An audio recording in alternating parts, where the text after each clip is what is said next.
El señor y la señora Dursley, que vivían en el número 4 de Privet Drive, estaban orgullosos de decir que eran muy normales. Afortunadamente, eran las últimas personas que se esperaría encontrar relacionadas con algo extraño o misterioso, porque no estaban para tales tonterías. El señor Dursley era el director de una empresa llamada Grunnings, que fabricaba taladros. Era un hombre corpulento y rollizo, casi sin cuello, aunque con un bigote inmenso. La señora Dursley era delgada, rubia y tenía un cuello casi el doble de largo de lo habitual, lo que le resultaba muy útil, ya que pasaba la mayor parte del tiempo estirándolo por encima de las vallas de los jardines para espiar a sus vecinos. Los Dursley tenían un hijo pequeño llamado Dudley, y para ellos no había un niño mejor que él. Los Dursley tenían todo lo que querían, pero también guardaban un secreto, y su mayor temor era que lo descubriesen. No habrían soportado que se supiera lo de los Potter. La señora Potter era hermana de la señora Dursley, pero no se veían desde hacía años. Tanto era así que la señora Dursley fingía que no tenía hermana, porque su hermana y su marido, un completo inútil, eran lo más opuesto a los Dursley que se pudiera imaginar. Los Dursley se estremecían al pensar qué dirían los vecinos si los Potter apareciesen por la acera. Sabían que los Potter también tenían un hijo pequeño, pero nunca lo habían visto.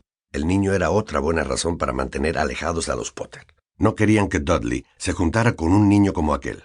Cuando el señor y la señora Dursley se despertaron, el sombrío y gris martes en el que nuestra historia comienza, no había nada en aquel cielo nublado que sugiriera los acontecimientos extraños y misteriosos que poco después tendrían lugar en toda la región. El señor Dursley canturreaba mientras se ponía su corbata más sosa para ir al trabajo, y la señora Dursley parloteaba alegremente mientras instalaba al ruidoso Dudley en la trona. Ninguno vio el gran búho pardo que pasaba volando por la ventana.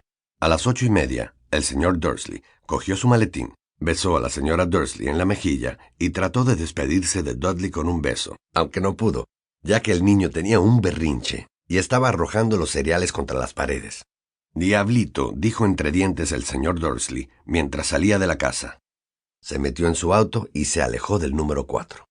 Al llegar a la esquina percibió el primer indicio de que sucedía algo raro. Un gato estaba mirando un mapa de la ciudad. Durante un segundo el señor Dursley no se dio cuenta de lo que había visto, pero luego volvió la cabeza para mirar otra vez. Sí, había un gato atigrado en la esquina de Privet Drive, pero no se veía ningún mapa. ¿En qué había estado pensando? Debía haber sido una ilusión óptica. El señor Dursley parpadeó y contempló al gato. Este le devolvió la mirada. Mientras el señor Dursley daba la vuelta a la esquina y subía por la calle, observó al gato por el espejo retrovisor. En aquel momento, el felino estaba leyendo el rótulo que decía Privet Drive. No podía ser. Los gatos no saben leer los rótulos ni los mapas. El señor Dursley negó con la cabeza y alejó al gato de sus pensamientos.